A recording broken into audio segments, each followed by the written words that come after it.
Saya bacakan fatwanya ya. Dalam kondisi dalam kondisi penyebaran COVID-19 tidak terkendali di satu kawasan yang mengancam jiwa, umat Islam tidak boleh menyelenggarakan sholat Jumat. Saya bacakan, umat Islam tidak boleh menyelenggarakan sholat Jumat di kawasan tersebut sampai keadaan menjadi normal kembali, dan wajib menggantikannya dengan sholat zuhur di tempat masing-masing. Demikian juga tidak boleh menyelenggarakan aktivitas ibadah yang melibatkan orang banyak dan diyakini dapat menjadi media penyebaran COVID-19 seperti jamaah sholat 5 waktu atau rawatib, sholat tarawih dan id di masjid atau tempat umum lainnya, serta menghadiri pengajian umum dan majlis taklim. Ini nomor 4 ini dalam kondisi penyebaran COVID-19 tidak terkendali. Artinya memang sudah mewabah luas, tidak bisa ditangani sama sekali, maka fatwa ini berlaku. Dan ini sudah tidak perlu kita berfatwa lagi. Jadi kalau orang-orang tak paham, sudah diam saja. Ikuti instruksinya, karena ini sudah orang yang pakar yang berbicara. Ya, kadang-kadang kita ini suka aneh. Masalah ekonomi, kita ikut ekonom. Masalah hukum, kita ikut ahli hukum. Ya, masalah untuk bisnis, kita ikut pebisnis. Tapi kalau urusan agama, semua bisa berfatwa. Nah, maka saya tegas ingin menyampaikan, kalau tidak punya ilmu, tak paham, sudah ikuti instruksi yang ada, jangan bikin fatwa masing-masing.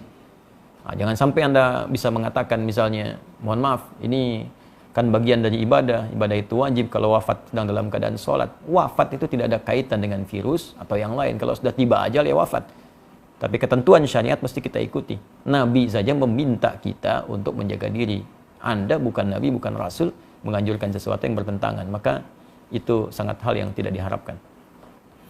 Mohon izin saya meneruskan. 5. Dalam kondisi penyebaran COVID-19 terkendali. Nah, ini, tolong catat juga ini.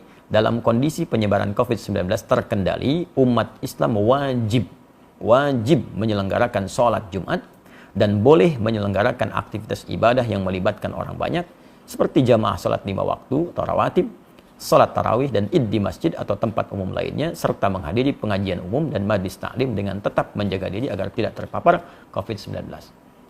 Nah, jadi kalau di wilayah-wilayah yang diketahui, ya sekali lagi, transparansi data, informasi yang dibuka ke publik, setidaknya menyampaikan, ini wilayah ini terpapar, wilayah ini tidak. Sehingga kita bisa petakan, oh ini yang tidak, yang aman, maka berlaku fatwa yang ini. Ini yang terkendali, tetap Jumatan. Masjid dibuka. Jadi jangan sampai syiar-syiar ibadah itu hilang, tertutup. Nah, jangan dipukul rata fatwa ini bagi semua kondisi yang sekiranya terjadi perbedaan keadaan di dalamnya. 6. Pemerintah menjadikan fatwa ini sebagai pedoman dalam menetapkan kebijakan penanggulangan COVID-19 terkait dengan masalah keagamaan dan umat Islam wajib menaatinya. Nah, ini sudah tidak perlu saya tafsirkan. Tentunya fatwa ini sudah sampai ke pemerintah kita. Negara kemudian bisa mengambil tindakan dan kita mengikuti sesuai dengan arahan fatwa MUI yang dimaksudkan. 7. Pengurusan jenazah. Ya, tajhiz al-janaiz yang terpapar COVID-19, terutama dalam memandikan dan mengafani, harus dilakukan sesuai protokol medis dan dilakukan oleh pihak yang berwenang dengan tetap memperhatikan ketentuan syariat, sedangkan untuk mensalatkan dan menguburkannya dilakukan sebagaimana biasa dengan tetap menjaga agar tidak terpapar COVID-19.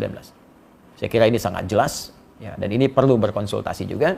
Ada ulamanya, ada bagian medisnya, dan dijelaskan bagaimana saat menyolatkan tidak tertular, saat memandikan tidak tertular, sehingga dengan itu tidak terjadi kepanikan. Dan saat seorang pun dengan izin Allah sesuai ajal meninggal misalnya karena terpapar virus ini, dan kita doakan semoga Allah menerima segala amal baik, menjadikan rahmat, ya, menjadikan syahid sesuai janji Nabi SAW. Nah, tapi yang paling penting adalah dengan jelas semua itu tidak ada kepanikan dan kita mengerti apa yang harus kita lakukan. Ya. 8. Tindakan yang menimbulkan kepanikan dan atau menyebabkan kerugian publik seperti memborong dan atau menimbun bahan kebutuhan pokok serta masker dan menyebarkan informasi hoax terkait COVID-19 hukumnya haram. Hukumnya haram, termasuk Anda pun yang menyebarkan informasi fatwa yang sembarangan, ya, yang bahkan tidak terkait dengan kondisi yang dihadapi, itu bisa salah juga. Ya, seharusnya bisa ke masjid, tidak bisa ke masjid. Atau seharusnya tidak harus ke masjid, malah ke masjid. Nah, maka dilihat dengan baik-baik.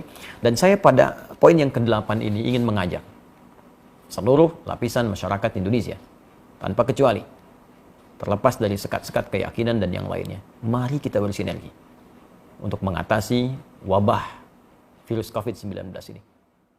Anda yang